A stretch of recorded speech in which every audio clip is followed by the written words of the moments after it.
আসসালামু আলাইকুম আরহামাতুল্লাহ। আমরা কি জানি আমাদের করা অনেক ইবাদত, দান, সাদকা এবং নামাজ হয়তো কিয়ামতের দিন আমাদের কোনো কাজেই আসবে না, কারণ আমরা প্রায়ই অন্যের গীবত বা সমালোচনা করে আমাদের নেকিগুলো তাদের দিয়ে দিচ্ছি। আজ আমরা জানব গীবত কেন আমাদের আমলনামা ধ্বংস করে দেয় এবং এর থেকে বাঁচার সহজ ও সুন্নাহ উপায়। রাসূলুল্লাহ সাল্লাল্লাহু আলাইহি ওয়াসাল্লাম সাহাবীদের জিজ্ঞাসা করেছিলেন, তোমরা কি জানো নিঃস্ব কে? সাহাবীরা বললেন, যার টাকা পয়সা নেই। রাসূলুল্লাহ সাল্লাল্লাহু আলাইহি ওয়াসাল্লাম বললেন, আমার উম্মতের মধ্যে সেই প্রকৃত নিঃস্ব যে কিয়ামতের দিন অনেক নামাজ রোজা নিয়ে আসবে, কিন্তু সে কাউকে গালি দিয়েছিল, কারণ আমি মিথ্যা অপবাদ দিয়েছিল বা গীবত করেছিল, ফলে তার সব নেকি ওই ব্যক্তিদের দিয়ে দেওয়া হবে। সহিহ মুসলিম।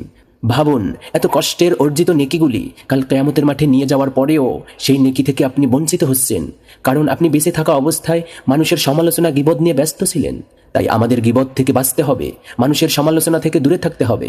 আল্লাহ তাআলা রাসূল সাল্লাল্লাহু আলাইহি ওয়াসাল্লাম অন্য একটি হাদিসে বলেছেন যে তোমরা অহেতুক সন্দেহ করে কোনো কথা বলো না, মিথ্যা হওয়ার জন্য অতটুকুই যথেষ্ট, যা শোনে তাই বলে।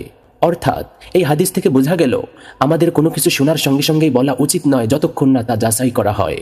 তাই আমাদের এই অর্জিত নেকিগুলো এখন যেমন আল্লাহর কাছে সঞ্চয় রেখে দিয়েছি, আমরা পরকালে যাওয়ার পরে সেই নেকির মালিক যদি আমি না হতে পারি, তাহলে আমার মতো হতবাক বা কপাল পোড়া কিয়ামতের মাঠে আর কেউ নেই। গীবত বা সমালোচনা সম্পর্কে বিজ্ঞান ও মনোবিজ্ঞান কি বলে, চলুন জেনে আসি। মনোবিজ্ঞান বলে, যারা অন্যের সমালোচনা বেশি বেশি করে তাদের আত্মবিশ্বাস খুব কম থাকে। তারা অন্যের দোষ খুঁজে নিজের মানসিক অস্থিরতা ডাকার চেষ্টা করে। গীবত মানুষের মস্তিষ্কে নেতিবাচক প্রভাব ফেলে এবং সামাজিক বন্ধন নষ্ট করে দেয়। গীবত থেকে বাঁচার উপায়। গীবত থেকে বাঁচতে হলে জিহ্বা নিয়ন্ত্রণ করুন।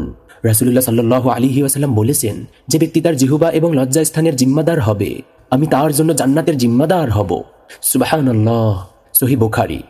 উপসংহার ও আহ্বান। আসুন আজ থেকে অন্যের দোষ না খুঁজে নিজেকে সংশোধন করি।